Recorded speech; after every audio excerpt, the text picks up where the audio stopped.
Príbeh Popolušky nikdy nezostarne a teraz prichádza nová Popoluška, o ktorej je aktuálna séria Netflixu I'm Georgina. Je to o partnerke Cristiana Ronalda Georginy Rodriguez.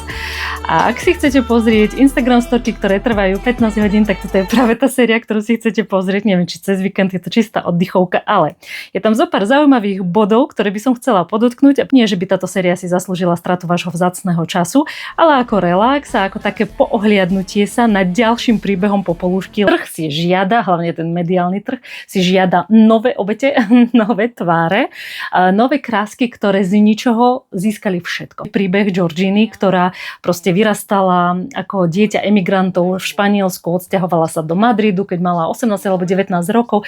Tam nastúpila do obchodu Gucci, kde sa aj spoznala pred 5 rokmi s Ronaldom. Celý ten príbeh je ale popredkávaný čisto product placementom a reklamou počas celej doby natáčania tejto série. Je to úžasné, že v podstate to je celá koprodukcia, kde máte jednak že štáb ľudí, ktorí točia pre Netflix, ale zároveň vy tam máte ďalších manažerov, content creatorov, ktorí tvoria obsahy pre sociálne siete, čiže cestujete na zaujímavé miesto. Neustále hovorí o tom, že rodina je pre ňu veľmi dôležitá, aj proste sa chce takýmto spôsobom pozicionovať a v podstate z predávačky sa stáva influencerka, biznis, woman, dokonca je to najsledovanejšia žena španielského Instagramu.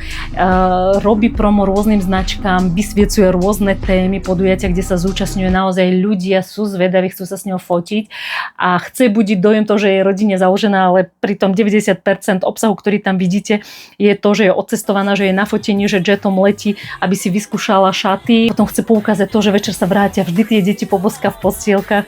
No jednoducho je to krásna, rozprávková, ľahká instagramová žuvačka a ešte taký malinký detail, že vždy, keď je tam nejaký taký pekný obrázok, tak krásne tam beží odpočítavanie srdiečok, že koľko nabieha, aby ste chápali, že musíte ísť na Instagram a musíte dať follow a polajkovať jednotlivé obrázky. Okrem toho, že ona rozvíja a robí promo celej tej sieti hotelov CR7 a oblečenia, topánok, parfémov, rôzne iné značky, ktoré naozaj proste sú odprezentované a dáva im tú vizibilitu.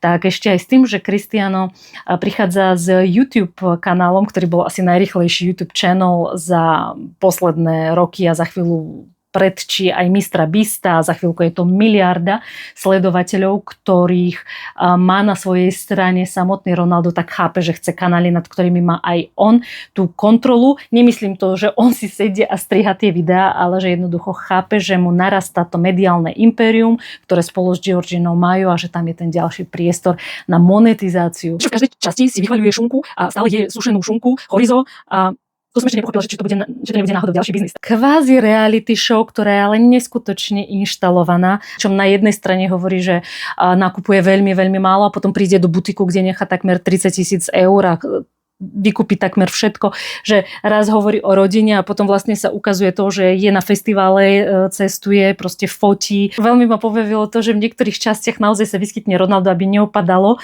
a asi aby neupadal počet pozretí. Vlastne sa vie zviesť na tej sláve, ktorú si odmakal Ronaldo, vie ju monetizovať, vie využívať a v podstate je tam a medializuje to, čo Ronaldo teda nestíha. Veľmi zaujímavý koncept, veľmi im fandím a na druhej strane ja ako žena som tak akože mala také chvíľky také tichej závisti alebo práve že až takého nepríjemného pocitu, ale príjemne ma prekvapili dve veci. Je to, že sa venovala baletu aj že veľmi krásne vysvietila londýnsku Royal Opera House s tým zákulisím, ktoré som napríklad nikdy nevidela, aj keď som ako študentka pracovala v Royal Opera House, že to zákulisie baletnej školy, ten výhľad, ako to tam vyzerá, že toto bolo veľmi pekné nasvietenie a takisto aj také charitatívne projekty, ktoré má a pomáha deťom, bolo tiež veľmi pekné.